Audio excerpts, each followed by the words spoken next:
It's hot. Sweating under this motherfucker. Got my large professors on right now too. Hey. Hey. It'd be hard with your cameraman and you want to laugh and shit when a nigga say something funny and you really want to giggle, but you know you're going to fuck it up. Because the nigga in front of the camera is going to fuck you up if you start giggling and laughing. But that was funny when I said I got my large professors on, you wanted to giggle. There's no disrespect, but these are my large professors. Hey. Who's your top 5 producers? I mean, I've been asked that question before. My top 5 producers. Not by somebody who really knows. It's really hard to say who my top 5 producers are, but the dudes that made the most impact on me, what I would have to say would be like Marley Marl. I'm talking about hip hop producers, am I correct? Yes. Okay. Marley Marl, Dr. Dre, DJ Premier.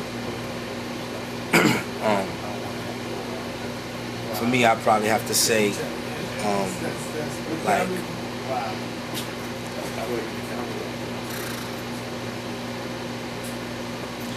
Teddy Riley. I'm not stumped. Teddy Riley. And you know, it's a tie. The fifth spot is like one of them 3-way ties between like Diddy, myself, and I'd probably have to say like, you know, like this guy was like a hip hop, R&B, pop producer. I'd probably have to say like,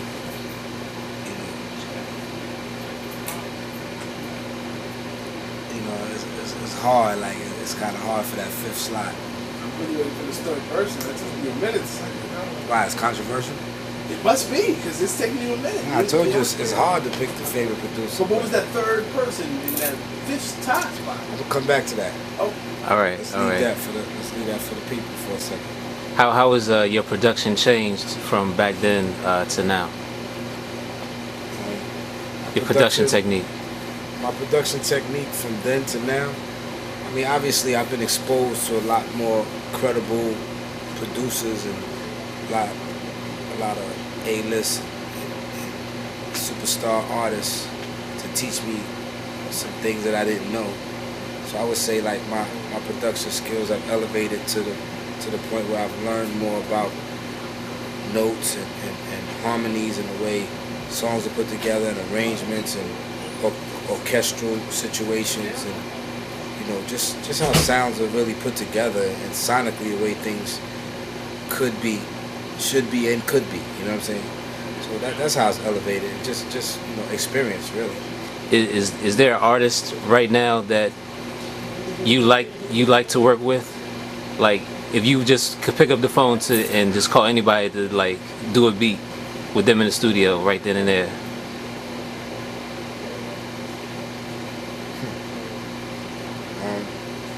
I've never worked with Beyonce. I'd like to work with Beyonce one day. I really like Alicia Keys. I think based on my old school, me and Lil Wayne might do something clever. You know, I've always had the ability. I mean, I've worked with Eminem, so I would like to have the ability to work with him again too. You know what I mean? So those are a couple of artists that I feel like I could flip some new fangled 2023, 2018 type shit. Okay. Are you still sampling or are you playing these days? Always sampling and was always playing. So for me, nothing has ever changed. You know what I mean? Sampling for me is just because I wasn't raised as a musician. A lot of things that I've learned as a musician, I've learned through experience. So always sampling, always still playing and getting these wonderful musicians out here to overdub and do whatever we got to do to make the song big. What future plans do you have right now for the Mad Rapper? Just gonna hate on, you know what I'm saying? Appreciate the hate, because without the hate, you don't know what the love is. You know what I mean? They go hand in hand, peanut butter and jelly. But really just gonna hate on a lot of things that's going on, talk, you know, just basically take a helicopter view from what's going on in the game and speak on it, make some people laugh about it, make some people mad about it, hopefully have a hit record in between, you know what I mean? Get on the radio, hit the road, do the same thing we did back in the days, you know what I mean? Make that impact, sell some records, you know, keep the bread flowing. We got a lot of things coming up, animation type of things, all types of things in the works. How did you think of the hook for the theme? Because I interviewed Tracy, and he said, "Yo, D-Dot just came up with the hook from Saturday morning, the cartoon joints." Like, were you just watching it one day and just? I mean, I'm still a big kid at the end of the day, so that was those. It was from the Schoolhouse Rock. Schoolhouse Rock, yeah. Schoolhouse Rock on Saturdays. That was a real impactful on me. You know, I was because I was the only child, so that was real impactful for me. All them songs. So I just felt like, you know, that might have been a good idea. That was just during the era where you could take a beat, jack a hook, flip it, make it yours, make a new song out of it. So that's what I did. I was just telling my man DJ Travis Rerok. You know what I mean? Shout out to DJ Rerok. I was telling Rerok that you know, I did that for Trey. Telephone is ringing in the middle of my interview. That's the type of shit like some real bullshit. Yeah, if I was high class bullshit, that we'd have to cut and do that over. But anyway, I was telling Rerok that I did do that for Trey Lee. That's because I'm a rapper. You get what I'm saying? I started the game as a rapper, so any beat I make, I'm always gonna want to put a verse on it or do something on it just off of spec, just for exercise. You see what I'm saying? And I just happened to be one of the joints I just felt like exercising on.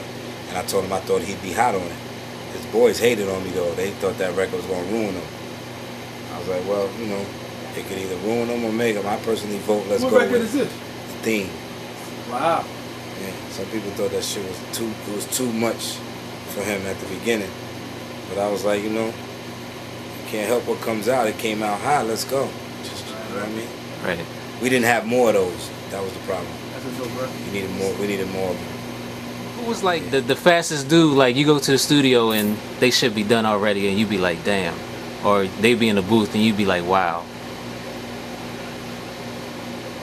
And it be hot, you mean? Yeah. Uh-oh. Like every time, never just really disappoint you. Like, yeah, damn. Right. This dude always delivers. I always want to work with this guy. And it be the fastest? Yeah. Like one take. Ain't too many ones. I mean, not that I was in the studio with him, but so many times. But I mean, I have to say Jay, if anybody, you know what I'm saying, did it the fastest and the hottest. You know what I mean? It's not like I've been in the studio with him ridiculous amounts of times, but the times that I've been there, it's been kind of effortless. Like, you know what I mean? I'd like to shout out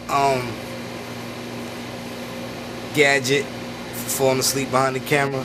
Got all types of pretzels and shit on the lens. Call this the snack portion of the fucking of the interview. They got pretzel salt on the lens and shit. Nah, anyway, Mad Rapper coming soon. Mixtape. Appreciate the Hate Part 2 coming soon. You know what I mean? Shout out to the bed I'm about to go lay up in. Get some sleep. You know what I mean? Out of here. I'm good. That's it? That's it. Yeah, I'm good, baby. Yo, yo, yo, yo, yo! Ha ha ha ha ha ha ha! Yo, yo, yo, yo, yo, yo, yo, yo, yo! Yo, before great sex like a little fine dinner. Feed her the gift and put a little wine in her. She call me Deric Jeter cause I put the pine in her. Sitting high, baby girl, I'm more like Steinbrenner. The owner of the team, living out my dream, and proof that crime pays. Yeah, I mean, take you upstream where my smoke is green. When you see my rest, it might take your breath. Young you hef, hop in all the bunnies. Wrote the how-to book for all you dummies. Not a pimp, but I walk with a limp. I'm just a hustler. I'm on my EPMD and you my customer.